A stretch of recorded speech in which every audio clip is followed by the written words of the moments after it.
Halo minasan, kali ini Diki akan menceritakan alur anime yang lagi hangat-hangatnya, yaitu Solo Leveling episode 1. Diki bahas yang dalam versi anime Jepangnya ya. Namun kalian harus menyempatkan diri nonton anime ini secara langsung ya, karena dijamin kalian pasti puas dan tentu saja memiliki pengalaman nonton tersendiri.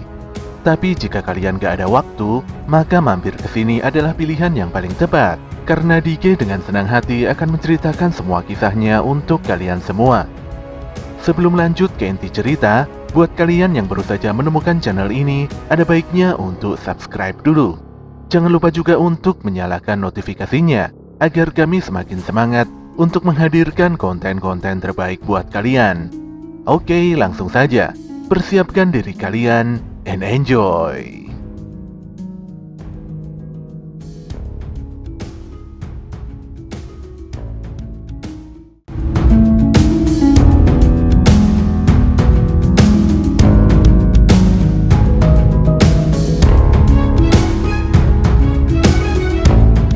Pada 3 tahun yang lalu, diperlihatkan banyak kapal angkatan laut yang tengah mengepung sebuah pulau tertentu. Nampaknya terjadi pertarungan serius di dalam pulau tersebut yang bahkan angkatan laut tidak berani, atau lebih tepatnya mustahil membantu para pemburu atau hunter. Bukan tanpa alasan, senjata para angkatan laut tersebut sama sekali tidak berguna dan bahkan tidak mampu melukai musuh. Mereka hanya bisa diam dan menunggu, serta menyerahkan semuanya pada para hunter. Di salah satu sudut pulau, seorang hunter nampak berlari kencang setelah memancing para monster semut merah keluar dari sarangnya. Lelaki ini pun berkumpul bersama guildnya untuk menghadapi kawanan semut merah itu. Dia berusaha dengan kuat menahan serangan monster sambil meminta rekan-rekannya untuk menyerang. Jika monster berhasil menembus tempat ini, maka garis depan pertarungan akan dihancurkan. Sayangnya mereka semua tidak mampu menahan ganasnya serangan semut merah. Mereka pun memekik kesakitan ketika para semut mulai menggigit dan mencabik-cabik tubuh mereka. Bagaimanapun juga ini adalah pertarungan yang tidak seimbang, karena faktanya mustahil bagi hunter kelas rendahan seperti mereka bisa memenangkan pertarungan ini. Ketika sudah tidak ada harapan, tanpa disangka muncul seorang hunter yang memukul mundur salah seorang monster. Hunter yang diketahui bernama Minori ini lantas melepaskan sihir pemulihan ke udara dan menyembuhkan semua orang dalam sekejap mata. Saat Minori sibuk menyembuhkan semua orang, dia pun kembali diserang oleh para semut merah. Untungnya saat itu Wook segera datang dan menyambar kawanan semut itu dengan petirnya. Demikian juga dengan Taiga, di mana lelaki besar ini ikut membantu dengan mengerahkan berbagai serangan jarak dekatnya. Disinilah diketahui bahwa 3 sekawan tersebut adalah hunter kelas S yang diterjunkan untuk membereskan para monster. Sesaat kemudian, para hunter nampak disatroni oleh monster semut putih yang berukuran jauh lebih besar dari semut merah. Tanpa banyak bicara, Taiga dan Wook langsung menyerang si semut putih. Taiga berusaha menahan capit si semut, sementara Wook menghunjamkan petirnya dari udara dan membuat semut tersebut sangat kesakitan. Kesempatan ini pun dimanfaatkan Taiga untuk menghancurkan kedua capit si semut. Walau dia terhempas mundur ke belakang, namun Taiga berhasil melumpuhkan monster semut putih dengan melemparkan capit yang merobek tubuh si monster. Namun mereka tidak bisa bersantai-santai karena kawanan semut putih mulai berdatangan. Tentu saja Taiga dan Wook langsung serius dan melepaskan kekuatan mereka yang sebenarnya. Di sisi lain, Presiden Mogami melepaskan sihir apinya pada sekawanan monster semut. Dia pun memerintahkan seluruh pasukannya untuk melakukan penyerangan pada monster tersebut.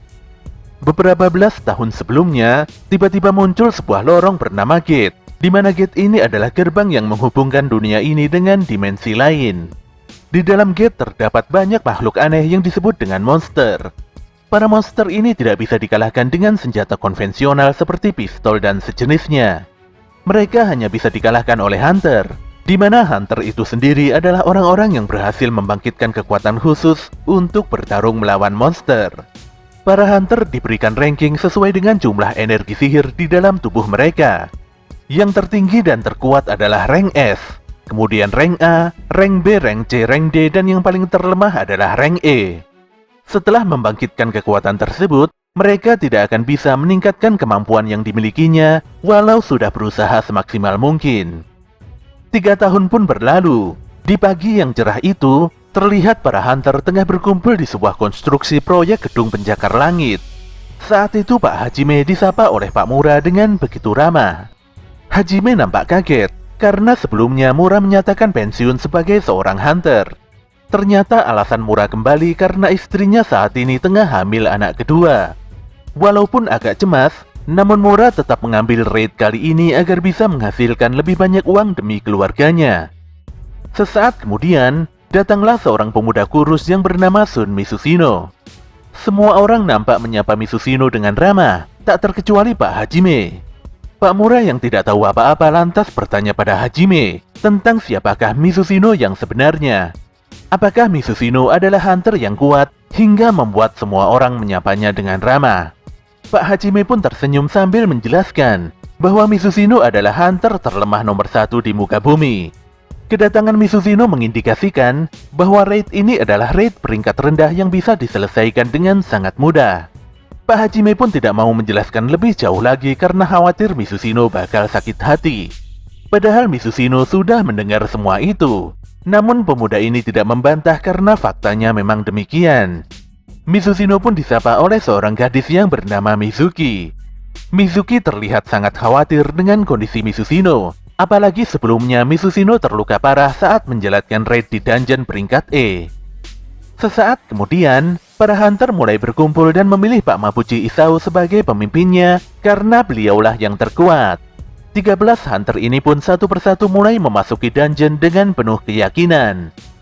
Di sisi lain, Pak Goto Kiyomi selaku ketua asosiasi hunter menyampaikan bahwa pemerintah tidak ingin dungeon break terjadi. Namun pemerintah dengan egois selalu meminta dikirimkan pasokan bahan penting dari dalam dungeon. Sebenarnya tidak ada yang salah dengan permintaan pemerintah, karena pada dasarnya para hunter bekerja dan menjual item yang didapatkan dari dungeon. Goto pun mengeluarkan sebuah batu sihir yang bisa didapatkan setelah mengalahkan monster. Batu sihir bisa dijual untuk menghasilkan uang. Selain itu, batu sihir juga bisa diolah kembali menjadi senjata atau pelindung yang lebih kuat untuk mengalahkan monster. Di dalam dungeon juga ada kristal mana, namun efektivitasnya lebih rendah daripada batu sihir. Pemerintah menginginkan sumber energi baru dan terbarukan yang lebih aman dari energi nuklir, serta lebih efisien dari energi air, angin ataupun panas bumi. Bahkan mereka mengusulkan pembangkit listrik tenaga batu sihir dan kristal mana. Batu sihir ataupun kristal mana adalah sumber daya langka yang hanya bisa didapatkan oleh para hunter. Oleh karena itulah Pak Goto menegaskan bahwa seorang hunter memiliki tugas yang sangat besar. Di waktu yang sama, Misusino berhasil mendapatkan sebuah batu kristal setelah mengalahkan seekor goblin. Namun dia diserang oleh goblin lainnya hingga belatinya retak. Saat Misusino menyabetkan belatinya pada si goblin, tanpa diduga belatinya langsung patah dan dia menerima tusukan yang sangat serius. Pak Mura pun menebas si goblin dan membebaskan Misusino. Dia lantas meminta Mizuki untuk menyembuhkan Misusino, sementara dirinya akan membantu yang lainnya dalam menghalau monster. Tak selang beberapa lama, para hunter pun berhasil mengalahkan bos dungeon. Namun di sini Mizuki sangat mengkhawatirkan keselamatan Misusino lebih dari apapun. Gadis ini pun menceramahi Misusino, karena kalau Misusino tetap nekat menjalankan pekerjaan ini, bukan tidak mungkin suatu hari nanti nyawanya akan melayang. Pak Mabuchi pun menanyakan pada semua orang tentang item drop yang bisa diambil di tempat ini. Sayangnya tempat ini hanya memiliki batu sihir dan kristal mana yang terbatas. Bahkan jumlahnya bisa dibilang sangat sedikit untuk sebuah pendapatan. Tanpa diduga salah seorang hunter menemukan sebuah gua, di mana gua itu sepertinya memiliki jalan bawah tanah yang begitu dalam. Faktanya, gua tersebut adalah dungeon 2 lapis yang menjadi buah bibir di kalangan para hunter. Tentu saja Hajime dan Mura senang, karena masih ada mangsa yang bisa meningkatkan pendapatan mereka. Namun Pak Mabuchi meminta semuanya tenang, karena jika terjadi hal yang tidak terduga seperti ini, ada sebuah aturan bahwa mereka harus menunggu perintah dari asosiasi hunter. Sebenarnya Pak Mabuchi taat pada peraturan, namun dia memutuskan untuk melakukan voting karena ada sedikit perselisihan. Hasil voting pun imbang, di mana 6 orang memutuskan untuk masuk dungeon, sementara 6 orang lainnya tidak berkenan. Saat ini menyisakan Misusino saja yang belum mengambil keputusan. Ketika Pak Mabuchi menanyakan keputusan Mizushino, pemuda ini pun memahami bahwa dungeon peringkat D sangat berbahaya untuknya. Namun sejak ayahnya menghilang, kini hanya dirinya lah yang menjadi tulang punggung keluarga. Ibunya membutuhkan biaya pengobatan di rumah sakit, sementara adiknya akan mengikuti ujian masuk universitas. Mizushino pun memutuskan masuk karena dia sangat membutuhkan uang. Mereka semua lantas menjalankan hasil voting dengan terus berjalan menyusuri gua. Setelah 40 menit berlalu, mereka semua pun tiba di ruangan bos. Anehnya, ruangan bos kali ini memiliki pintu yang besar dan ini adalah fenomena yang sangat jarang terjadi. Walau nampak aneh, namun Pak Hajime tetap ingin memasuki ruangan tersebut dan dia tidak ingin pulang dengan tangan kosong. Ketika seluruh tim mulai memasuki ruangan, tanpa diduga api yang mengelilingi ruangan menyala dengan sendirinya. Di dalam ruangan tersebut terlihat banyak patung besar yang nampak lusuh. Namun ada satu patung yang sangat besar dan begitu berbeda dengan patung-patung lainnya.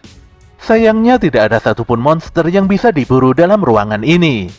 Pak Mabuchi pun membaca aksara kuno pada salah satu patung, di mana di dalamnya berisi tentang komandemen kuil Kartenon. Jika tidak mematuhi isi komandemen tersebut, maka mereka semua tidak akan bisa pulang hidup-hidup.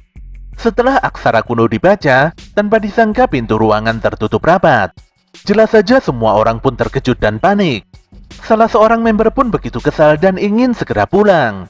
Menurutnya, mereka semua tidak seharusnya berada di tempat ini. Ketika lelaki ini hendak menyentuh pintu ruangan, tiba-tiba saja patung penjaga bergerak dan melesatkan dadanya. Hal ini pun mengakibatkan si Hunter terpenggal dan tewas seketika. Kali ini semua orang benar-benar histeris dan sangat ketakutan. Sambil gemetaran hebat, Mizushino lantas melihat patung paling besar di belakangnya. Dan betapa kagetnya dia saat menyaksikan secara langsung kalau mata si patung tiba-tiba bergerak memandangnya. Entah sudah berapa kali Mizushino berdiri di antara hidup dan mati. Entah bagaimana caranya dia bisa terpisah dari rombongan dan tersesat di dalam raid. Dia dikalahkan oleh monster peringkat E dan harus dirawat di rumah sakit selama berminggu-minggu. Dia juga nyaris tewas kelaparan karena terjebak di dalam labirin. Mau serendah apapun peringkat dungeon, Mizushino selalu mempertaruhkan nyawanya. Berbeda dengan hunter kebanyakan, Mizushino begitu kesulitan untuk membeli sebilah belati. Jika belatinya rusak, maka dia harus bertarung dengan tangan kosong.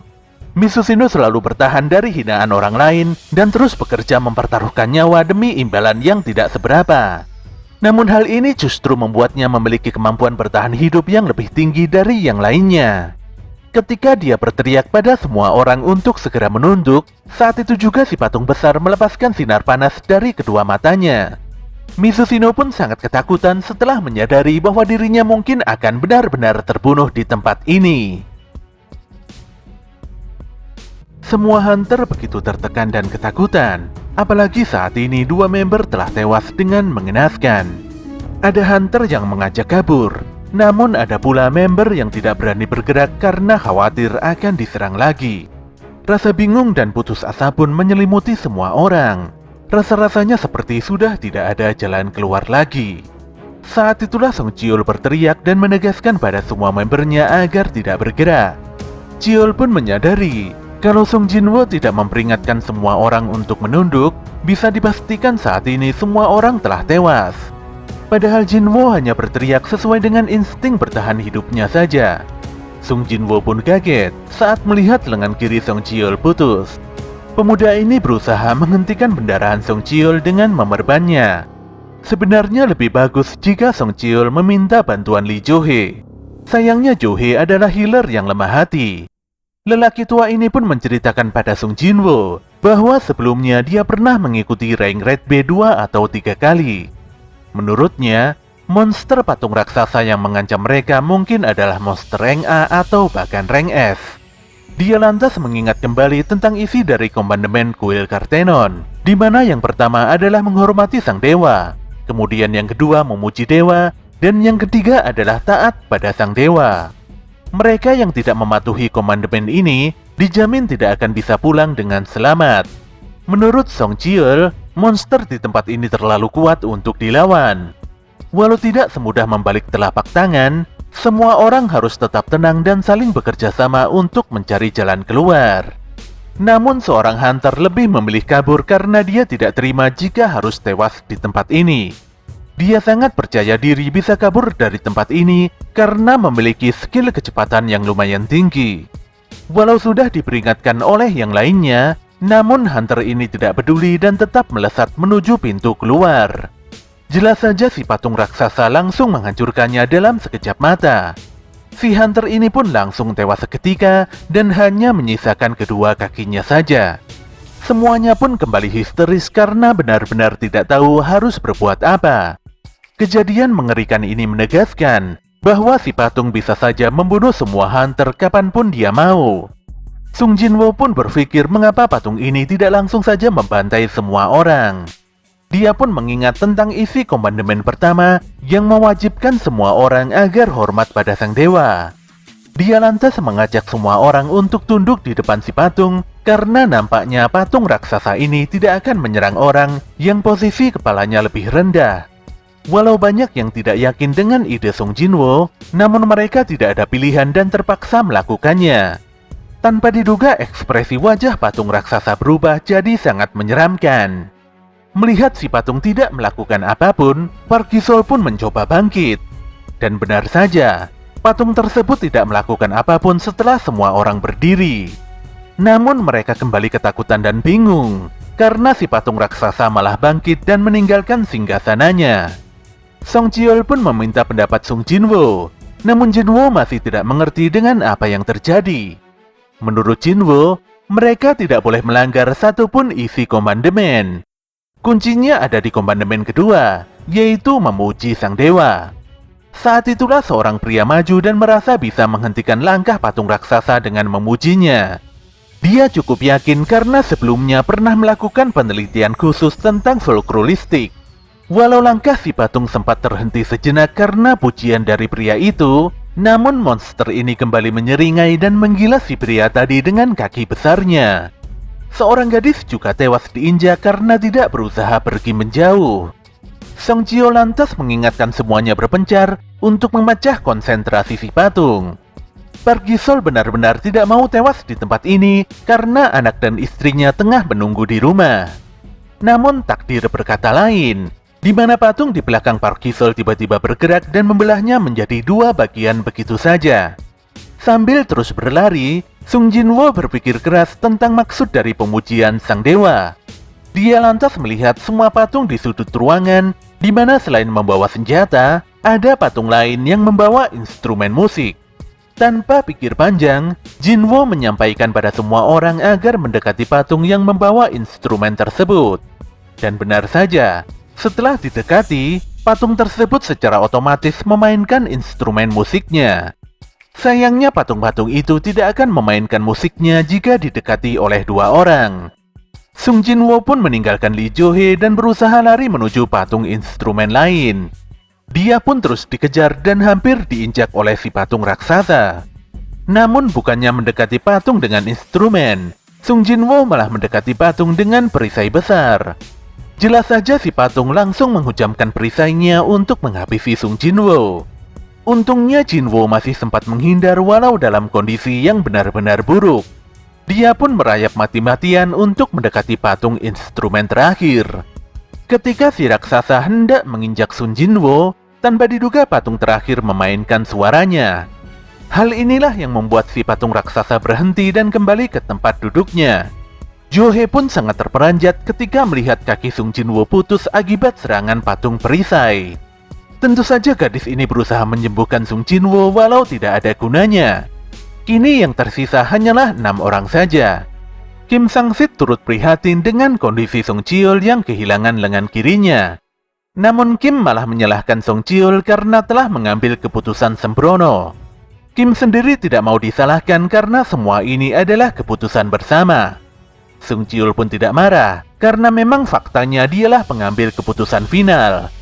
Song Cheol merasa kalau dialah yang paling bertanggung jawab atas insiden ini. Sesaat kemudian, patung raksasa memunculkan sebuah altar di tengah ruangan, di mana menurut Sung Jinwoo altar itu adalah tempat untuk memberikan persembahan berupa harta ataupun nyawa. Tanpa banyak bicara, Kim Sang-sik langsung mengarahkan pedangnya pada Sung Jiul dengan maksud agar beliau berjalan mendekati altar.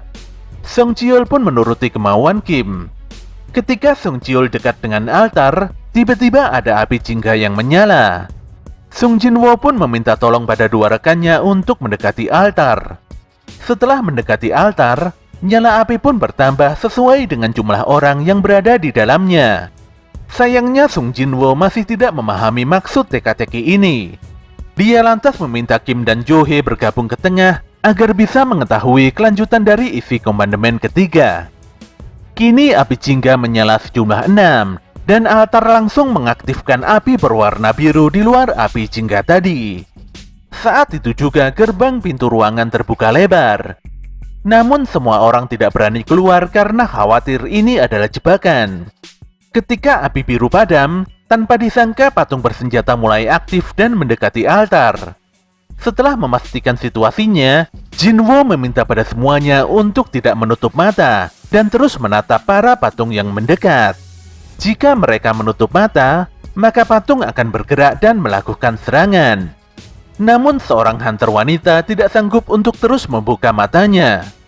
Dia lantas berteriak menutup mata sembari berlari keluar gerbang. Sung Jinwo pun sadar bahwa api yang berwarna biru akan menghilang seiring dengan berjalannya waktu.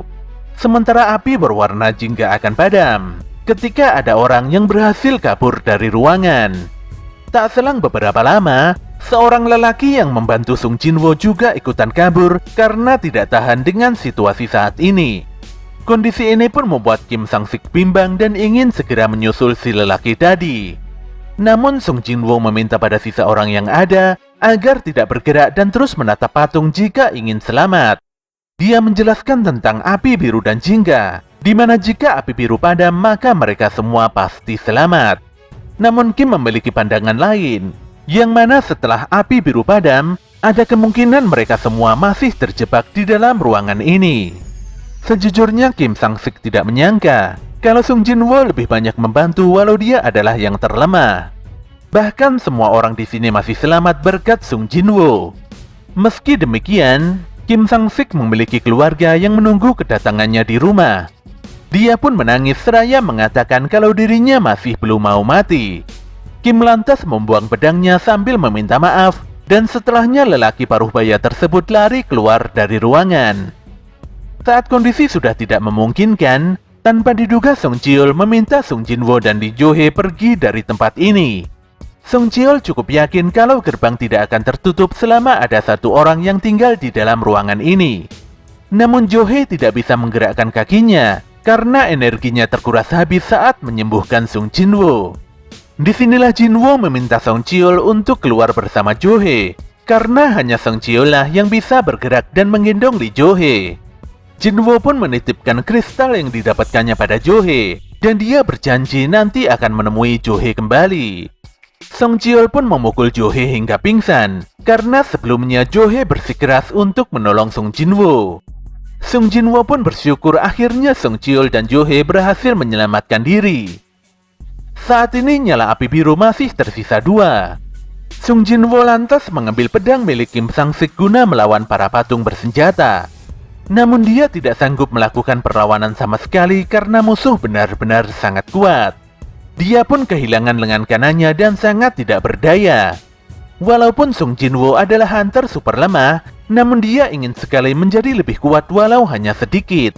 Serangan demi serangan terus diterima Jinwo, dan untuk kali ini insting bertahan hidupnya sudah tidak ada gunanya. Api biru pun tersisa 1. Namun hal itu tidak menjamin keselamatan Sung Jinwo.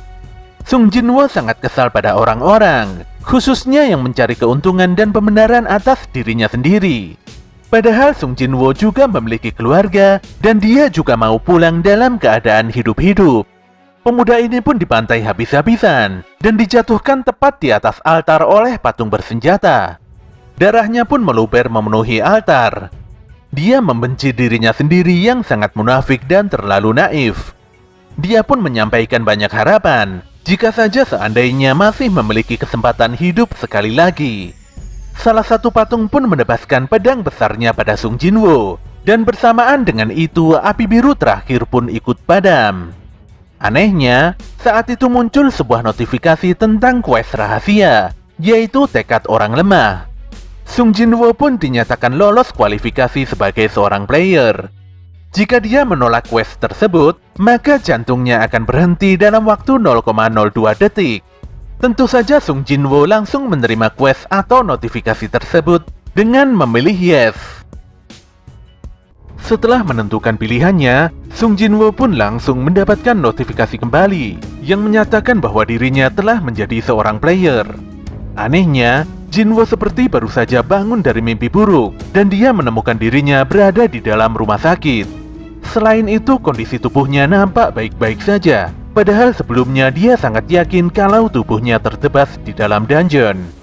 Sedetik kemudian, nampak dua orang datang menemui Sung Jinwoo. Yang pertama adalah Wo Jinchul, yaitu manajer departemen pengawas dari Asosiasi Hunter. Sementara satunya lagi bernama Kang Taisik, yang bertugas sebagai inspektur atau pengawal. Sung Jinwoo pun jadi bertanya-tanya tentang apa sebenarnya yang membuat orang penting dari departemen pengawas secara langsung datang menemuinya. Disinilah Jinwoo agak kaget setelah mendapatkan penjelasan dari Wo Jinchul kalau dirinya tidak sadarkan diri selama 3 hari. Dia lantas menanyakan bagaimana kabar Song Cheol dan juga Lee Jo-hee. Wo Jinchul pun menyampaikan kalau Song Cheol telah kehilangan salah satu lengannya, dan hal tersebut mungkin membuat Song Cheol pensiun sebagai seorang hunter. Sementara Lee Jo-hee mengalami trauma tingkat berat, dan dia sedang mengikuti terapi penyembuhan diri. Melihat kondisi Jo-hee, Asosiasi Hunter tidak yakin kalau gadis tersebut akan melanjutkan profesinya sebagai seorang hunter. Jinchul melanjutkan, hanya 6 orang yang berhasil keluar hidup-hidup dari insiden dungeon 2 lapis. Hunter memang pekerjaan yang sangat berbahaya, namun tragedi seperti dungeon 2 lapis benar-benar sangat jarang terjadi. Setelah menerima laporan dari para korban yang selamat, Asosiasi Hunter langsung bergegas menuju TKB bersama Guild Harimau Putih. Namun di TKB mereka hanya menemukan Sung Jinwoo yang tergeletak begitu saja dan tidak sadarkan diri. Mereka tidak menemukan satupun petunjuk tentang kuil Kartenon ataupun patung besar seperti kesaksian para korban. Dengan muka serius, Wo Jinchul pun bertanya pada Sung Jinwoo, apakah Jinwoo mengalami kebangkitan untuk yang kedua kalinya? Pertanyaan Jinchul membuat Jinwoo tersentak. Pemuda ini pun berpikir kalau jumlah kekuatan seorang hunter telah ditetapkan ketika mereka bangkit untuk pertama kalinya, dan hal tersebut tidak akan berubah untuk selama-lamanya. Namun terkadang ada anomali, di mana seorang hunter bisa saja mengalami kebangkitan kedua, dan kebangkitan yang kedua ini membuat hunter tersebut jadi lebih kuat, serta bisa menjadikannya hunter peringkat A atau S.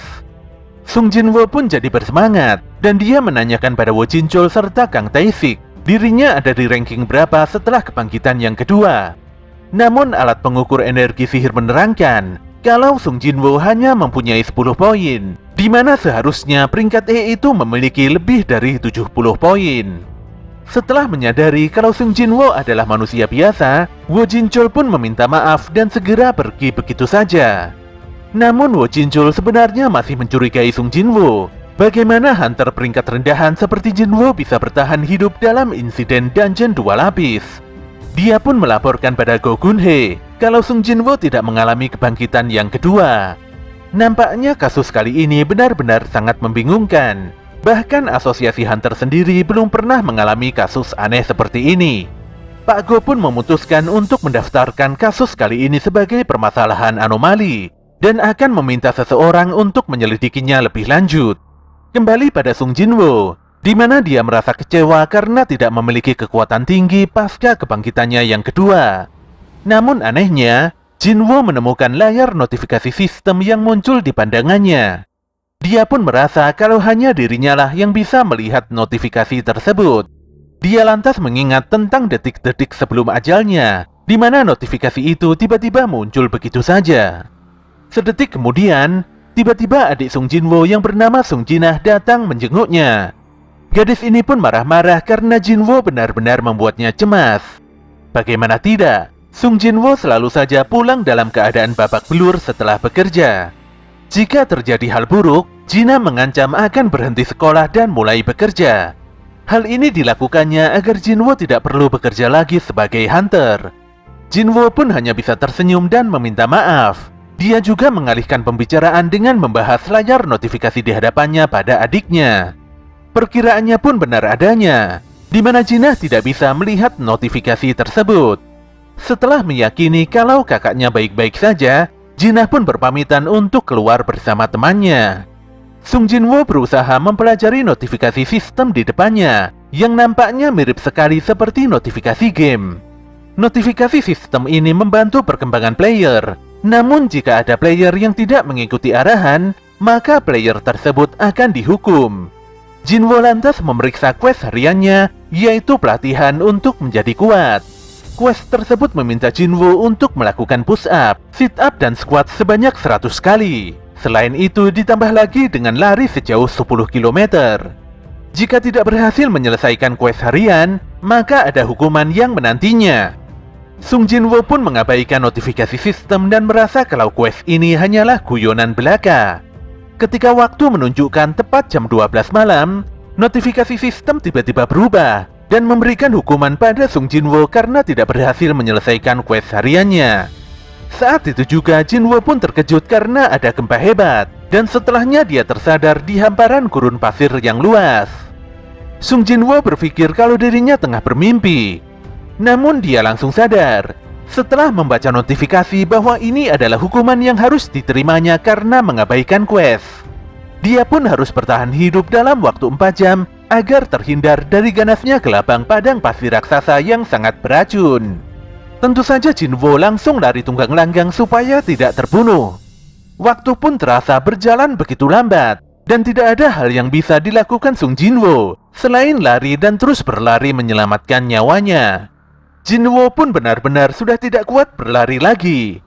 Namun untungnya, saat itu hukuman bertahan hidupnya telah selesai, dan dia tiba-tiba kembali lagi ke dalam kamarnya di rumah sakit. Namun dia langsung pingsan seketika, tanpa sempat memeriksa hadiah dari quest yang menghukumnya tadi. Pada keesokan harinya, Lee Jo-hee mendapatkan panggilan untuk mengikuti raid karena ada gate peringkat D yang muncul di wilayah Hapjeong beberapa waktu lalu. Jo-hee pun agak berat karena insiden raid sebelumnya membuat gadis ini sangat trauma. Namun Jo-hee nampak begitu senang ketika mendapatkan kabar kalau Sung Jinwo telah siuman. Ketika Jo-hee mendatangi rumah sakit, dia agak kaget melihat Sung Jinwo berlari di lapangan belakang. Akhirnya gadis ini memutuskan pulang tanpa menemui sahabatnya itu. Tidak terasa 4 hari berlalu, dan Sung Jinwo selalu rutin menjalani quest hariannya. Dia menyadari, walau notifikasi di hadapannya seperti game, namun itu bukanlah halusinasi. Jika berhasil menyelesaikan quest, dia akan mendapatkan 3 hadiah. Yang pertama adalah pemulihan kondisi tubuh yang membuat rasa lelahnya hilang dalam sekejap. Yang kedua adalah 3 ability point yang bisa dibagi-bagi sesuai keinginannya. Kemudian yang terakhir, Sung Jinwo mendapatkan sebuah random box. Hari ini boxnya berisi sebuah kunci, padahal sebelumnya Jinwo hanya mendapatkan barang yang kurang berguna seperti pulpen atau plester. Ternyata kunci tersebut adalah item untuk membuka gate dungeon instan pada pintu keluar stasiun bawah tanah Hapjeong. Scene pun kembali 4 tahun sebelumnya, di mana Jinwo dan Jinah menemukan ibunya tidak bisa bangun lagi dari tidurnya. Dokter pun menyampaikan kalau sang ibu menderita narkolepsi atau tidur abadi. Konon penyakit ini menjangkiti 1 dari puluhan ribu orang dan muncul bersamaan dengan kemunculan gate. Sayangnya, pengobatan yang ada saat ini hanya bisa memperpanjang umur sang ibu saja. Sung Jinwo pun harus bekerja keras membanting tulang untuk membayar semua biaya pengobatan ibunya. Untuk meningkatkan pemasukan, Jinwo pun memutuskan jadi seorang hunter, walau sebenarnya dia tidak begitu yakin. Dia pun benar-benar menjadi seorang hunter setelah melalui serangkaian tes. Sayangnya dia mendapatkan perlakuan yang sangat buruk dari rekan sesama hunter. Sebagai hunter kelas E yang begitu lemah, yang bisa dilakukan Jinwo hanyalah meminta maaf saja. Namun kini Sung Jinwo selalu rutin menjalani latihan fisik untuk memenuhi quest hariannya. Setelah cukup yakin dengan kemampuannya, Sung Jinwo lantas mendatangi pintu keluar stasiun bawah tanah Hapjeong. Dia lantas mengeluarkan kunci di sakunya. Anehnya, Saat itu juga di hadapannya muncul sebuah lubang kunci, di mana setelah kunci dimasukkan, tiba-tiba saja muncul sebuah gate khusus untuk Sung Jinwoo sendiri. Tanpa banyak berpikir, pemuda ini pun langsung memasuki gate dungeon instan di depannya.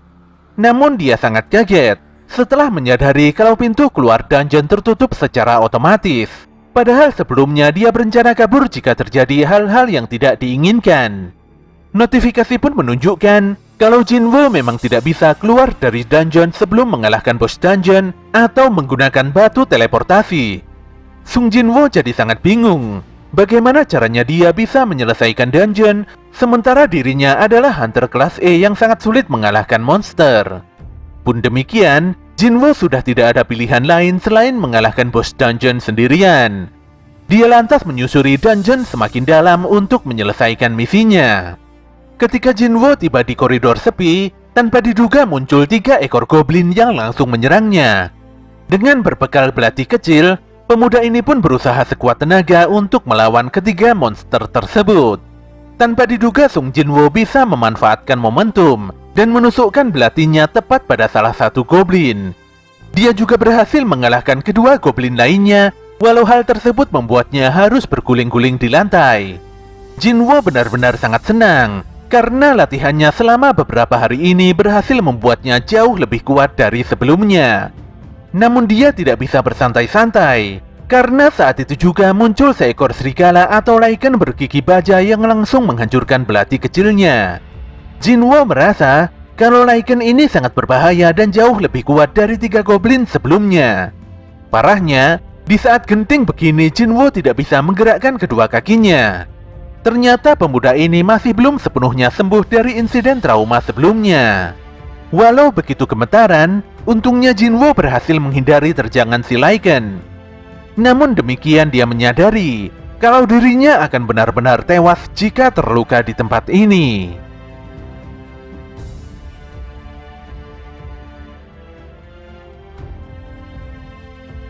Ketika Lycan bergigi baja kembali menyerang, tanpa disangka Jinwoo bisa menghindar cepat dan mengendalikan tubuhnya dengan sangat baik. Jinwoo pun kaget sendiri saat merasakan tubuhnya jadi begitu ringan. Kali ini dia harus mengalahkan si Lycan jika ingin keluar hidup-hidup dari dungeon ini. Sambil mengumpulkan keberaniannya, Sung Jinwoo langsung meninju Lycan di hadapannya hingga menabrak tembok. Lagi-lagi dia begitu kaget dengan perubahan kekuatannya yang sangat luar biasa. Meningkatkan status kekuatan sepertinya benar-benar mempengaruhi level powernya. Namun rentetan tinjunya masih belum bisa mengalahkan Lycan. Sung Jinwoo terpaksa menghindari serangan Lycan. Namun kini dia bingung dengan apa yang harus dilakukannya. Bagaimanapun juga, rasanya sangat mustahil mengalahkan monster di dungeon ini sendirian. Pemuda ini pun memilih kabur sambil memikirkan strategi penyerangan. Namun si Lycan sangat cepat dan tidak memberikan kesempatan Jinwoo kabur. Seandainya dia memiliki satu senjata saja, mungkin pertarungan ini akan berjalan lancar. Saat itulah dia mengingat sesuatu. Dia lantas membuka inventorinya dan mengambil sebilah pedang panjang yang sebelumnya ditinggalkan oleh Kim Sang-sik. Ketika si Lycan hendak menerkamnya, detik itu juga Sung Jinwoo menyabetkan senjatanya hingga kepala si Lycan terbelah. Sebenarnya dia tidak tahu bagaimana pedang Kim bisa berada di inventorinya. Apalagi pedang ini adalah senjata yang lumayan mahal, di mana Jinwoo sendiri tidak sanggup untuk membelinya. Namun apa boleh buat, untuk bertahan hidup mau tidak mau dia harus menggunakan pedang itu. Ketika ada 2 Lycan yang datang menyerang, Jinwoo pun sangat tertekan karena pedangnya sulit dicabut dari lantai. Dan saat pedang berhasil dicabut, seekor Lycan langsung menahan pedang tersebut dengan gigi bajanya. Jinwoo pun langsung menendang dan memenggal kepala si Lycan dengan penuh amarah. Hal ini pun membuat Lycan satunya jadi ketakutan dan memilih kabur menjauhi Jinwoo. Ketika sedang beristirahat, Sung Jinwoo baru menyadari kalau dirinya telah naik ke level 2. Selain itu seluruh statusnya naik 1 poin. Padahal sebelumnya tidak ada perubahan sama sekali ketika dia melaksanakan quest harian. Lukanya pun langsung pulih ketika menyelesaikan pertarungan secara langsung. Untuk meningkatkan level, nampaknya jauh lebih efektif dengan pertarungan langsung. Jinwoo pun mengambil kesimpulan kalau dirinya yang sebelumnya lemah ternyata bisa menjadi lebih kuat jika berusaha. Dia lantas memeriksa Lycan yang berhasil dikalahkannya tadi untuk mencari batu sihir. Sayangnya batu sihir itu tidak ditemukan. Namun sebagai gantinya dia mendapatkan item taring Lycan yang bisa dijual di toko. Dia pun langsung menjual taring Lycan, karena dengan level saat ini dia masih belum bisa membeli apapun di toko. Saat tengah memikirkan cara untuk keluar dari dungeon, tiba-tiba Lycan tadi datang bersama sekawanan koloninya. Namun kali ini Sung Jinwoo tidak takut, apalagi sebelumnya dia pernah hampir mati dihajar para patung. Yang jelas, dia tidak berniat untuk mati konyol. Sung Jinwoo benar-benar bersemangat dan membantai koloni Lycan dengan begitu beringas. Dia terus menebas para Lycan, dan seiring dengan itu levelnya terus meningkat sedikit demi sedikit. Tidak butuh waktu lama, Jinwoo pun akhirnya berhasil mengalahkan kawanan Lycan tanpa ada kesulitan. Dia pun menerima notifikasi yang menerangkan bahwa dirinya adalah pembunuh serigala atau Wolf Assassin. Wolf Assassin memberikan peningkatan kemampuan 40% ketika usernya melawan monster tipe binatang. Sayangnya pedang Sung Jinwoo nampaknya mulai rusak. Semahal dan sebagus apapun sebuah senjata, jika sudah digunakan beberapa kali di dalam dungeon, pasti akan berakhir rusak seperti yang dipegang Jinwoo saat ini. Sebenarnya Sung Jinwoo bisa saja pulang karena dia telah mendapatkan batu teleportasi setelah mengalahkan kawanan Lycan. Namun kesempatan untuk menjadi lebih kuat seperti ini mungkin tidak pernah datang lagi. Walau Jinwoo merasa sedang dipermainkan oleh sesuatu yang tidak diketahuinya, namun dia tidak akan melewatkan kesempatan langka ini. Dia pun menyimpan batu teleportasi di dalam inventory dan tetap mengikuti alur seperti bidak di dalam permainan. Di sisi lain, Lee Jo-hee mendapatkan panggilan kembali dari Asosiasi Hunter yang mengabarkan kalau saat ini tengah terjadi dungeon break. Saat ini Asosiasi Hunter sudah mengumpulkan hunter lepas untuk menangani masalah ini. Hanya saja jumlah healer yang ada masih belum cukup. Jo-hee pun langsung memenuhi panggilan tersebut. Dia merasa bersalah karena sebelumnya tidak mengikuti raid, sehingga mengakibatkan dungeon break seperti ini. Oke. Kita kembali lagi pada Sung Jinwoo, di mana pemuda ini terus membantai monster dan meningkatkan kekuatannya. Seiring pertarungan yang dijalani, level Jinwoo pun terus menanjak ke atas. Semakin tinggi levelnya, Jinwoo jadi lebih mudah mengalahkan para monster. Warna huruf para monster pun berubah putih, di mana warna putih tersebut merupakan monster yang lemah. Untuk warna oranye kekuatannya kurang lebih sama dengan Jinwoo. Namun jika warna merah, itu menandakan kalau monster yang dihadapi sangatlah kuat. Lycan yang sebelumnya berwarna merah, kini berubah menjadi putih. Itu artinya Sung Jinwoo sudah bertambah semakin kuat. Namun bulu kuduknya langsung berdiri ketika hendak menuruni anak tangga ke lantai paling bawah. Instingnya pun mengatakan, kalau di bawah sana terdapat monster yang sangat kuat. Jika harus melanjutkan pertarungan, sepertinya pedangnya tidak sanggup bertahan. Walau sudah mengetahui resikonya, tapi Sung Jinwoo tetap melangkahkan kakinya menuruni tangga stasiun. Sesampainya di lantai dasar, Jinwoo merasa merinding karena tempat ini begitu gelap dan tidak seperti stasiun kereta. Tanpa menunggu waktu lama, seekor monster langsung datang dan menyerangnya. Jinwoo pun sangat terkejut karena pedangnya patah dalam sekali serang. Monster ini pun menunjukkan wujudnya yang ternyata adalah ular yang sangat besar. Ular taring biru Kasaka ini memiliki warna huruf orange yang tentu saja kekuatannya setara dengan Sung Jinwoo. Jinwoo pun menilai kalau monster ini adalah bos dungeon. Dengan pedang patahnya, mau tidak mau Jinwoo harus mengalahkan ular taring biru Kasaka ini. Fisik monster ini sangat tebal bagaikan zirah yang sulit ditembus. Sayangnya Jinwoo tidak tahu bagaimana caranya untuk melemahkan pertahanan sang monster. Dia pun dihajar habis-habisan dan dihempaskan ke sana kemari oleh monster besar ini. Saat ini yang bisa dilakukannya hanyalah berlari dan menghindar agar tidak menerima kerusakan yang lebih parah lagi. Jinwoo sadar kalau kekuatannya yang sekarang masih belum cukup untuk mengalahkan ular taring biru Kasaka. Jelas saja hal ini membuatnya sangat kesal. Harus sekuat apalagi dirinya agar bisa lepas dari hinaan dan ejekan orang lain. Dia pun mengingat pesan Pak Song Jiul di mana beliau sangat kesal dengan para hunter yang menghina Sung Jinwoo sebagai senjata terlemah umat manusia. Song Cheol pun memberikan semangat pada Jinwoo untuk membersihkan namanya dan menjadi lebih kuat lagi. Pertarungan pun masih berlanjut, di mana Jinwoo terus didesak dan tidak memiliki kesempatan sedikit pun untuk menyerang balik. Walau sangat sulit, Jinwoo berusaha menyemangati dirinya sendiri bahwa yang lemah pasti akan ditindas. Dikarenakan kelemahannya itulah dia jadi diremehkan. Fakta ini pun membuatnya malu. Kepintaran dan cara berpikir tidak ada artinya jika dia lemah. Dia lantas memaksakan dirinya untuk menjadi lebih kuat. Dia pun kembali menantang ular taring biru Kasaka. Jika dibandingkan dengan monster patung kala itu, serangan taring biru Kasaka ini tidak ada apa-apanya. Jinwoo pun menyerang fisik sang monster walau dia paham betul kalau itu tidak ada gunanya. Walau senjatanya terpental, namun dia bertahan di dekat kepala sang monster. Hanya bermodalkan tangan kosong, Jinwoo berhasil menghancurkan fisik kuat ular biru Kasaka. Hal ini bisa terjadi karena Sung Jinwoo selalu fokus meningkatkan poin kekuatannya. Ular ini pun memekik kesakitan dan menabrakkan tubuhnya ke sana kemari agar Jinwoo melepaskan diri dari tubuhnya. Namun Jinwoo tidak menyerah dan terus menghancurkan organ dalam ular taring biru Kasaka dengan begitu brutal.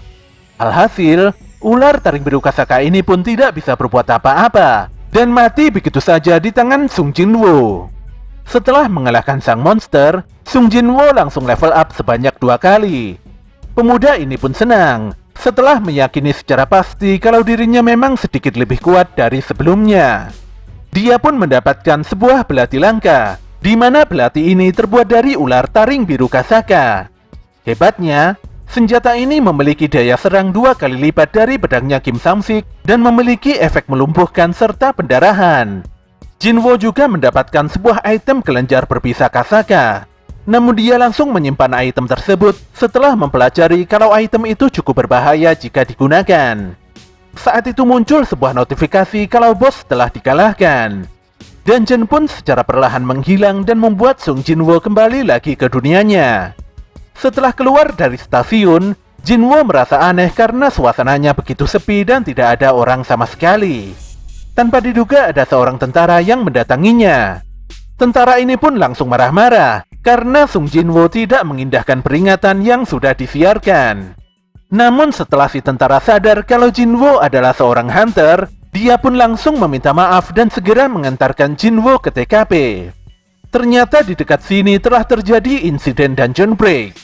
Pak tentara pun mengatakan kalau semua monster telah dihabisi dan hanya menyisakan satu bosnya saja. Dengan peningkatan status indranya, Jinwoo pun bisa merasakan kalau di balik gedung besar di hadapannya terdapat bos dungeon. Dan benar saja, bos dungeon yang merupakan golem ini terlihat mengamuk. Namun situasi berbahaya ini tidak membuat warga sipil takut, dan mereka malah mengambil dokumentasi seenaknya sendiri.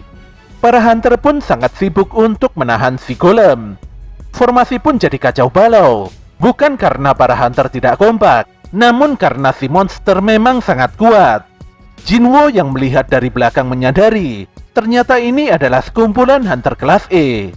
Ada satu hunter kelas D, namun dia hanyalah seorang tanker.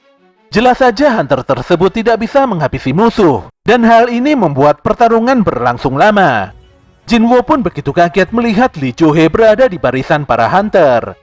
Sayangnya Jo-hee tidak bisa mengeluarkan sihir pemulihannya, karena dia masih teringat akan trauma buruk insiden sebelumnya. Sung Jinwoo lantas mundur dan menyiapkan kuda-kuda penyerangan. Bagaimanapun juga, golem ini jauh lebih lemah dari ular taring biru Kasaka. Jinwoo lantas melemparkan pedang patahnya dengan kuat hingga menghancurkan pertahanan si golem. Kesempatan ini pun dimanfaatkan para hunter untuk mengalahkan bos dungeon ini. Tanpa menunggu waktu lama, golem pun akhirnya bisa dilumpuhkan. Semua hunter pun sangat senang. Namun hanya si tanker seoranglah yang menyadari adanya sebuah kejanggalan. Bagaimana bisa pertahanan golem hancur? Padahal sebelumnya semua serangan tidak bisa melukai monster itu. Dia pun melihat sebuah pedang patah di tanah dan langsung bertanya pada seorang tentara siapakah yang melemparkan pedang patah itu. Pak tentara pun mengatakan kalau pedang itu milik seorang hunter di belakang. Namun Pak Tentara bingung, karena hunter yang dimaksudnya tadi sudah tidak terlihat. Disinilah si tanker jadi terkejut, setelah menyadari kalau ada seorang hunter yang memiliki daya serang yang luar biasa. Sung Jinwoo sendiri agak terkejut dengan kemampuannya. Namun dia berpikir positif, karena mungkin si golem sudah kehabisan HP setelah diserang sedemikian rupa oleh para hunter. Sementara itu Lee Jo-hee melihat punggung Sung Jinwoo dari kejauhan. Namun dia tidak begitu yakin sosok itu adalah temannya atau orang lain. Beberapa hari kemudian, para perawat di lingkungan rumah sakit terlihat begitu heboh dengan perubahan drastis Sung Jinwoo. Para wanita itu sangat mengagumi badan Jinwoo yang begitu keren. Namun beberapa dari mereka ada yang tidak tahu kalau sebenarnya Jinwoo adalah hunter kelas E yang biasa saja.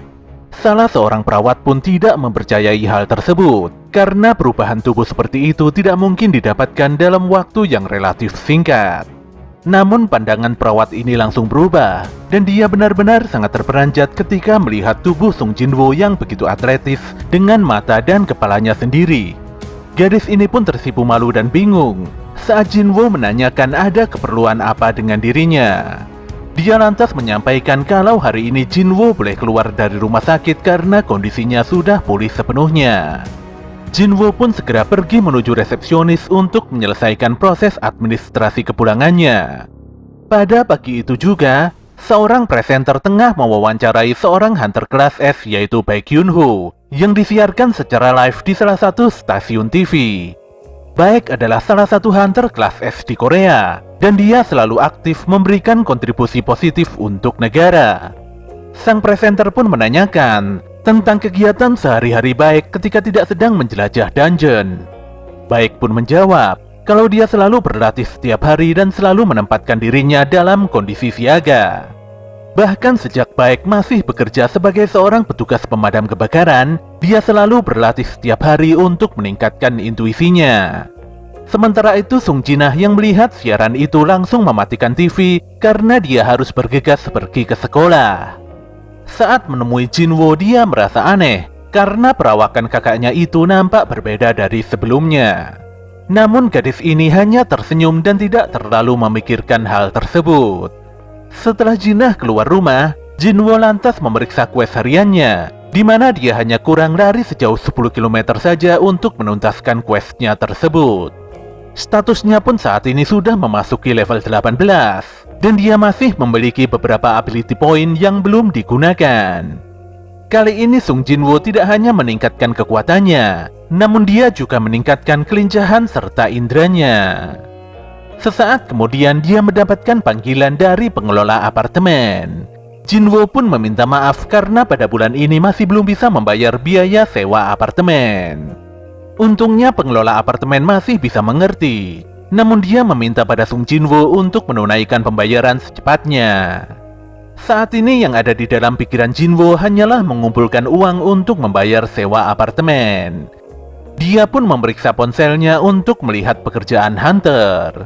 Sayangnya semua iklan hanya menampilkan pekerjaan untuk hunter peringkat D ke atas.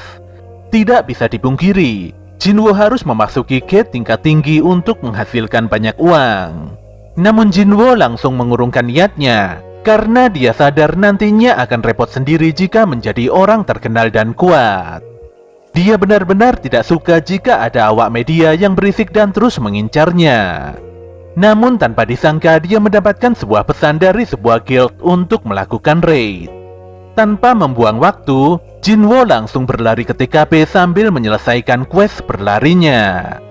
Sedetik kemudian, dia disapa oleh Hwang Dong-suk dan rekan-rekannya. Namun parahnya, anggota Hwang mengejek dan menertawakan Jinwoo dengan sebutan senjata terlemah umat manusia. Hal ini pun membuat Hwang langsung meminta maaf pada Jinwoo atas kelakuan buruk teman-temannya. Sung Jinwoo sendiri nampak santai karena dia sudah terbiasa dengan sebutan tersebut. Di sini Hwang meminta Jinwoo hadir hanya untuk menggenapkan jumlah rombongan hunter. Untuk bisa memasuki dungeon peringkat C, setidaknya diperlukan 8 orang hunter. Dan dikarenakan anggota party ini berperingkat C ke atas, maka Jinwoo tidak bisa ikut berburu serta tidak diberikan penghasilan dari batu sihir. Pun demikian, Huang berjanji akan mengubah Jinwo sebagai anggota tambahan dengan uang tunai sebesar 2 juta. Sung Jinwo lantas memeriksa status parti Huang Dongsuk, di mana memang mereka berperingkat C dan D. Jinwo pun mendapatkan tugas untuk membawa barang-barang yang berisi banyak peralatan dan perbekalan. Ketika Jinwo menanyakan mengapa parti ini tidak memiliki healer, Huang langsung menjawab dan memberikan alasan yang sangat masuk akal. Faktanya para healer memang begitu sulit direkrut untuk unit penyerang pribadi seperti partinya Huang. Walau agak cemas dan sedikit curiga, namun Jinwo tetap setuju dengan menandatangani kontrak yang diberikan Huang. Saat itu muncul seorang pemuda yang menyapa Jinwo dengan penuh semangat. Hunter kelas D ini bernama Yo Jinho, di mana dia juga dipanggil kemari untuk menggenapkan rombongan. Jinho pun menenangkan Jinwo, karena dia pasti akan melindungi Jinwo dengan segenap kekuatannya. Mereka semua pun mulai bersiap untuk melakukan raid. Walau gate di hadapan mereka sangat besar dan aneh, namun mereka tetap masuk karena gate ini telah dicek oleh tim penyelidik dari Asosiasi Hunter. Saat pertama kali memasuki gate, semuanya pun nampak bingung karena keadaan begitu gelap gulita. Huang pun meminta Zhou Yuhuan untuk membuat sihir sinar penerangan. Keadaan gua ini pun jadi mengingatkan Jinwo akan insiden kuil Kartenon. Mereka semuanya pun tiba di persimpangan jalan. Hingga saat ini tidak ada seekor monster pun yang datang mendekat. Jinwo sadar kalau para monster bukannya tidak ada, namun mereka masih bersembunyi. Dengan intuisinya, Jinwo mengingatkan semua orang kalau musuh yang datang adalah monster tipe serangga. Para hunter pun waspada setelah Sung Jinwo berkata kalau monster menyerang dari lubang atas. Monster yang diketahui bertipe semut ini langsung menyerang Huang Dongsuk yang telah mengeluarkan skill provokasi. Para monster pun dibantai habis setelah Yuhuan melemparkan skill ultimate-nya yang membakar para semut hingga tidak berdaya. Jinwo menilai kalau kerjasama party Huang Dongsuk cukup baik walau terkadang agak ngawur. Sementara Yo Jinho terbantu oleh persenjataan yang bagus meski minim sekali pengalaman. Walau demikian, entah mengapa Sung Jinwo merasa begitu jengkel. Kini semua monster semut telah dikalahkan. Semuanya pun begitu senang memanen batu sihir untuk dibawa pulang. Huang pun berterima kasih pada Jinwo karena peringatan Jinwo tadi telah menyelamatkan semua orang. Jinwo pun bersikap santai karena dia hanya bergerak berdasarkan intuisinya saja. Sedetik kemudian, Yuhuan menyampaikan pada Huang kalau ada monster semut yang terluka akibat gigitan monster lainnya. Nampaknya di dungeon ini telah terjadi perebutan wilayah kekuasaan di antara para monster. Hal ini mengindikasikan kalau di tempat ini ada monster yang jauh lebih kuat dari yang lainnya. Para hunter ini pun melanjutkan penyisiran dungeon yang ternyata jauh lebih luas dari yang diperkirakan. Dari pembicaraan Jinwo dan Jinho, diketahui kalau luas dungeon tidak ada pengaruhnya dengan peringkat. Yang bisa mempengaruhi peringkat suatu dungeon hanyalah gelombang energi sihirnya. Walau hanya bertugas membawakan peralatan saja, namun Jinwo mulai curiga karena tugas ini terlalu enteng, apalagi bayaran setelahnya sangatlah besar. Mereka pun kembali menemukan sekawanan monster semut yang terluka, walau sudah berjalan sangat jauh ke dalam dungeon. Hal ini jelas aneh, apalagi tidak ada sosok monster lain yang bisa ditemukan.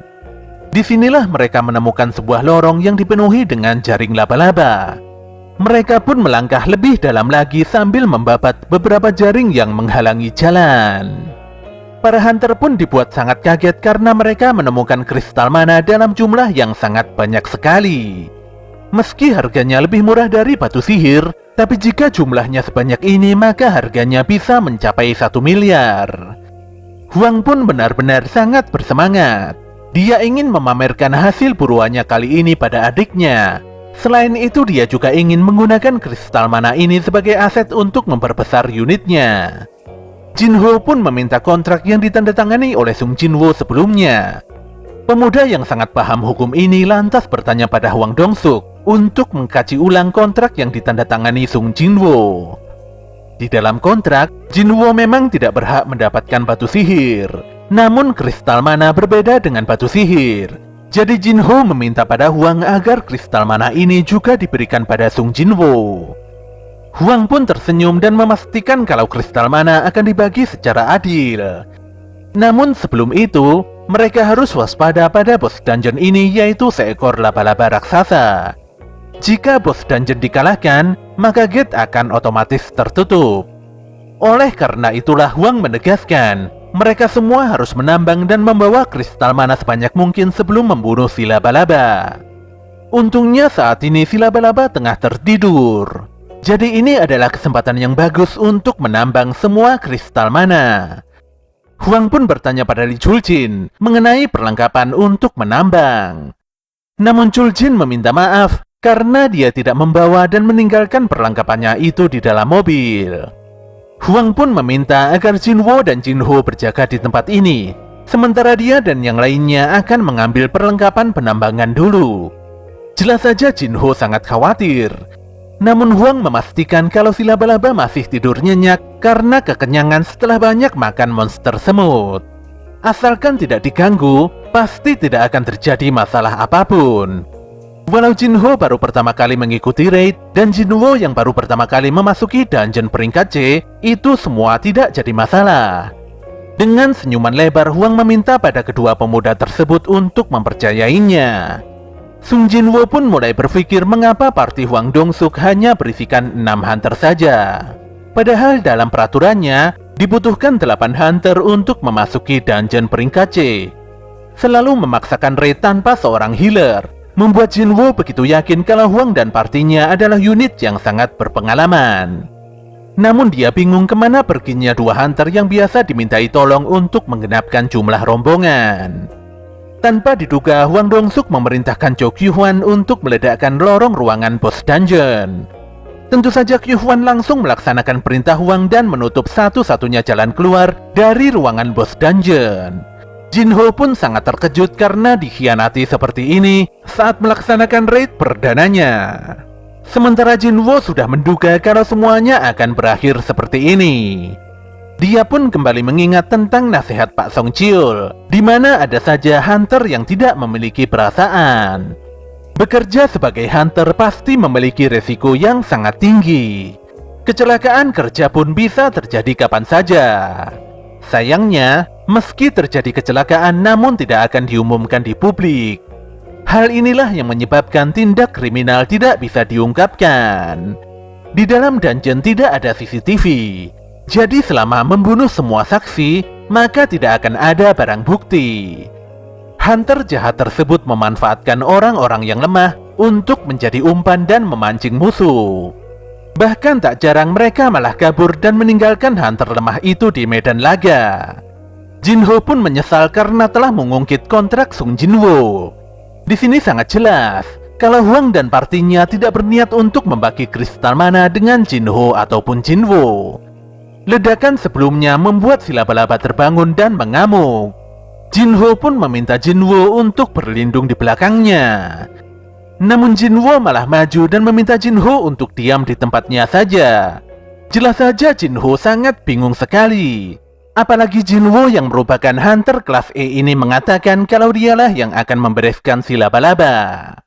Jinwo pun mulai mengeluarkan belati taring racun kasakannya untuk membantai bos dungeon yang berada di hadapannya.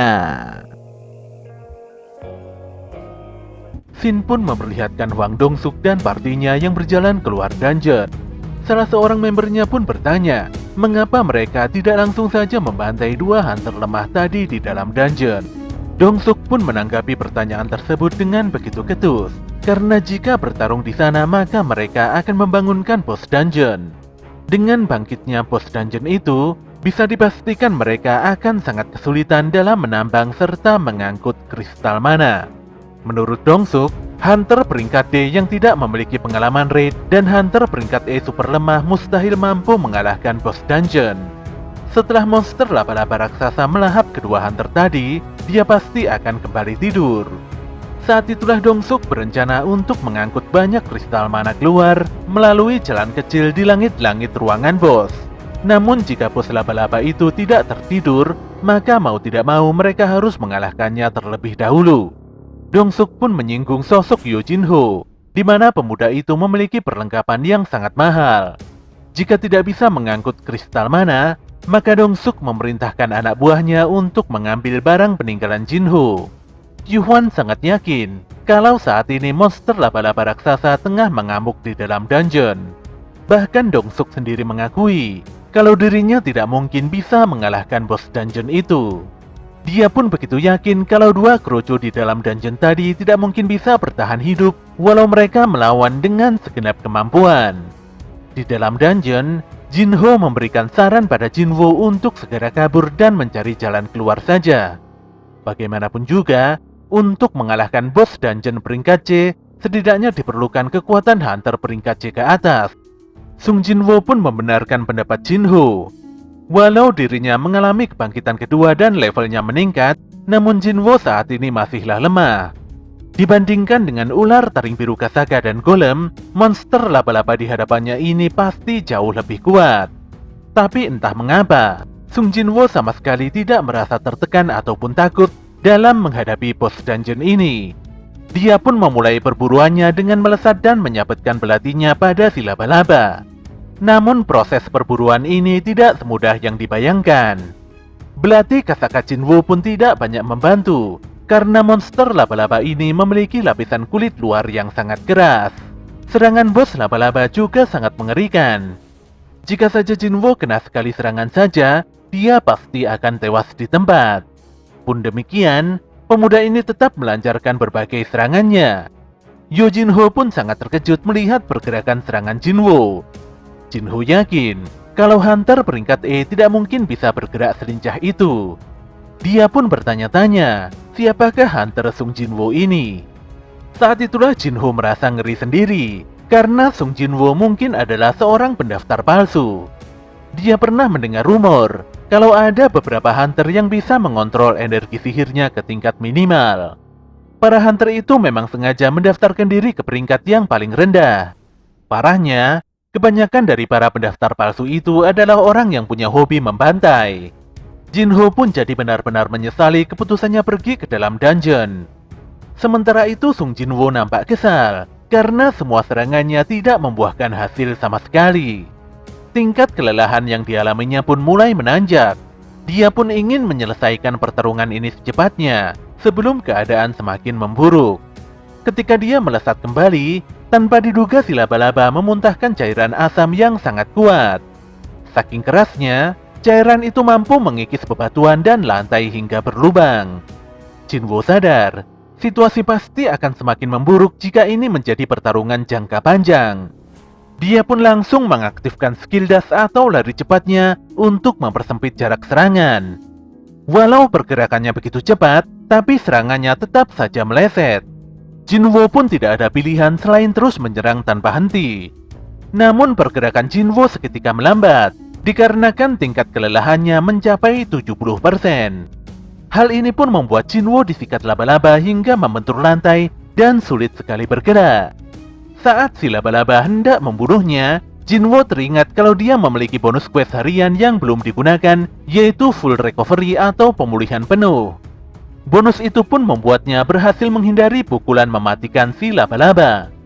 Tanpa membuang waktu, Jinwoo langsung melompat dan menikam mata si laba-laba dengan belatinya.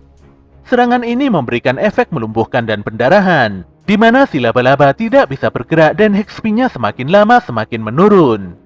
Jinwoo pun menikam mata si laba-laba berkali-kali hingga monster besar itu tewas begitu saja. Setelah berhasil mengalahkan bos dungeon ini, Sung Jinwoo langsung level up sebanyak 2 kali. Dia lantas mendekati jasad monster laba-laba untuk mengambil batu sihirnya. Disinilah Yo Jinho semakin ketakutan. Dia sangat yakin kalau Jinwoo adalah pendaftar palsu yang sebentar lagi akan membantainya. Untuk itulah dengan sukarela, Jinho akan membawakan semua peralatan dan memberikan minuman pada Sung Jinwoo. Selain itu, dia meminta Jinwoo beristirahat, sementara dirinya akan mendulang kristal mana. Perubahan sikap Jinho yang aneh membuat Jinwoo sedikit bingung. Namun sedetik kemudian, Hwang Dong-suk dan partinya kembali muncul memasuki ruangan boss dungeon. Mereka nampak tidak terkejut saat melihat monster laba-laba mati. Mereka bahkan menyebut monster itu terlalu lemah karena bisa dikalahkan oleh hunter peringkat D. Tanpa rasa bersalah, Dong-suk pun memerintahkan Yu Jin-ho untuk membunuh Sung Jin-woo, sehingga setelahnya mereka semua bisa memonopoli semua hadiah yang ada. Membunuh anggota tambahan yang tidak berguna merupakan cara yang selama ini digunakan oleh Dong-suk untuk mendapatkan banyak uang. Jika Jin-ho mau menurut, maka Dong-suk akan mengangkatnya menjadi kaki tangan dan melepasnya. Di sini Dong-suk dan partinya mengira kalau Jin-ho lah yang mengalahkan bos dungeon karena pemuda ini memiliki perlengkapan bertarung yang sangat mahal. Namun Yu Jin-ho lebih memihak Sung Jin-woo. Fakta ini pun membuat Dong-suk dan kelompoknya terpaksa harus membunuh mereka. Dong-suk ingin membunuh Jin-woo terlebih dulu karena Jin-woo adalah hunter yang paling lemah.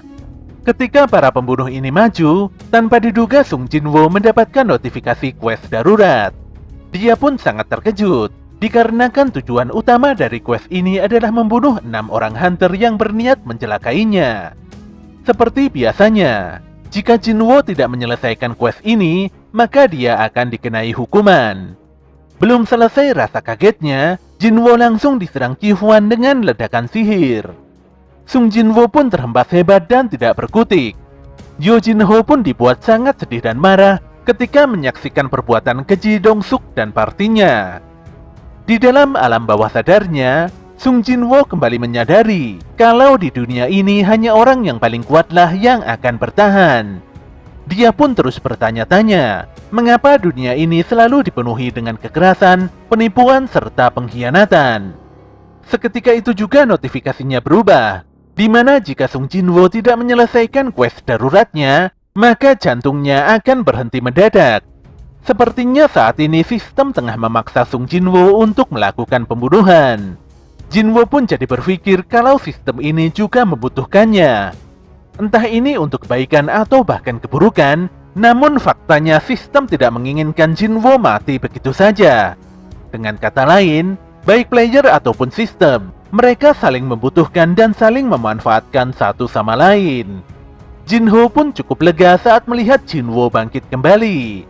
Namun Jin-woo saat ini terlihat sangat serius. Dia lantas memperingatkan Dong-suk dan partinya tentang esensi dan konsekuensi menjadi hunter. Jika menjadi seorang hunter, berarti juga harus siap untuk menjadi mangsa yang diburu. Jelas saja Dong-suk dan partinya agak bingung dengan pernyataan Sung Jin-woo. Saat itu anak buah Dong-suk yang bernama Juntai maju. Dia pun merangkul Sung Jin-woo dan menegaskan posisi Jin-woo yang merupakan senjata terlemah umat manusia. Namun tanpa diduga kepala Juntai putus ketika setelah Jin-woo mengayunkan belatinya di leher lelaki bersirah tersebut. Semua orang pun sangat terkejut, bagaimana bisa Sung Jin-woo memiliki belati rahasia di tangannya. Sekalipun lengah, tapi Juntai adalah hunter peringkat D yang seharusnya tidak bisa dikalahkan dengan mudah oleh hunter kelas E. Jin-woo sendiri cukup sadar kalau dia telah membunuh seseorang. Namun ini tetap harus dilakukan agar dia tidak terkena penalti dan dibunuh sistem. Kali ini dia tidak akan mundur karena yang kuat pasti akan bertahan. Semua anak buah Dong-suk pun mulai menyerang Jin-woo. Namun semua serangan mereka bisa dimentahkan dengan mudah oleh Sung Jin-woo. Jin-woo pun menusuk 2 hunter dengan belatinya. Ketika 2 orang itu hendak menyerang kembali, tanpa diduga mereka langsung muntah darah karena efek racun belati Kasaka. Untuk meringankan rasa sakitnya, Jin-woo langsung menebas keduanya hingga tewas di tempat. Ki-hwan dan seorang hunter pemanah juga dihabisi Sung Jin-woo dengan sangat cepat. Kini 5 orang telah berhasil dieksekusi, dan hanya menyisakan Hwang Dong-suk seorang.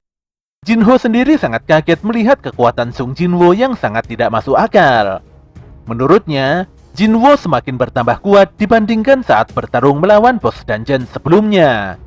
Jelas saja Dong-suk sangat terperanjat setelah melihat Sung Jin-woo yang bisa menghabisi unitnya dalam sekejap mata.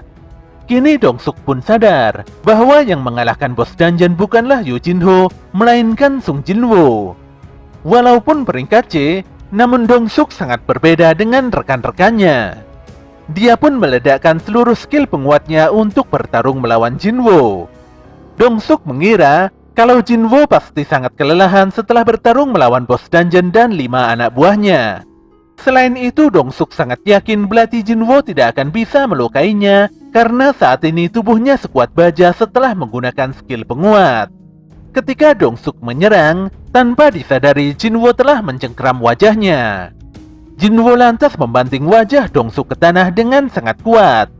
Pemuda ini lantas berkata, kalau levelnya selalu meningkat tanpa henti, dan ini merupakan mimpi buruk bagi Huang Dongsuk. Parahnya, Dongsuk sendiri baru sadar kalau dia telah dilemparkan ke tanah. Dengan sangat ketakutan, Dongsuk meminta Jinwo untuk tidak membunuhnya. Dia akan memberikan Jinwo sejumlah uang dan batu sihir, serta seluruh kristal mana yang ada di tempat ini. Namun Jinwo tidak peduli dengan permintaan Dongsuk, apalagi sebelumnya Dongsuk mencoba membunuhnya sebanyak 3 kali. Merasa tidak bisa menghentikan Jinwo, Huang Dongsuk malah mengumpat dan mengancam akan melaporkan Sung Jinwo pada adiknya. Namun belum selesai berbicara, Jinwo langsung memenggal kepala Dongsuk hingga terlepas dari tubuhnya. Insiden yang begitu sadis ini tak ayal membuat Jinho langsung mual dan muntah. Jinwo pun mengajak Jinho segera keluar dari tempat ini, dikarenakan dinding dungeon mulai hancur setelah dikalahkannya bos monster laba-laba. Setelah menyelesaikan quest darurat, Jinwo mendapatkan 3 hadiah penting, di mana salah satunya adalah skill niat membunuh. Dengan menggunakan skill ini, Jinwo bisa memunculkan aura kuat yang membuat para musuh menjadi panik dalam waktu semenit. Sayangnya skill ini membuat seluruh poin kemampuannya berkurang hingga 50%. Ketika di luar gate, seorang gadis berkacamata nampak menginterogasi Jinwo dan Jinho, karena hanya mereka berdualah yang berhasil selamat dari raid. Gadis ini pun memperhatikan perlengkapan Hunter Jinho dengan begitu jeli. Dia cukup paham kalau pedang Karyon milik Jinho adalah item mahal yang baru saja dijual. Gadis ini pun tiba-tiba menyudahi penyelidikannya, karena dia beranggapan kalau raid ini bisa diselesaikan Yu Jinho dengan perlengkapan super mahalnya. Menurutnya, tugas Jinwo di sini hanyalah bersembunyi sambil membantu Jinho. Jelas saja pemikiran itu membuat Jinho tertawa kecut. Pun demikian, Yo Jinho sangat berterima kasih pada Sung Jinwo atas segala bantuannya di dalam dungeon.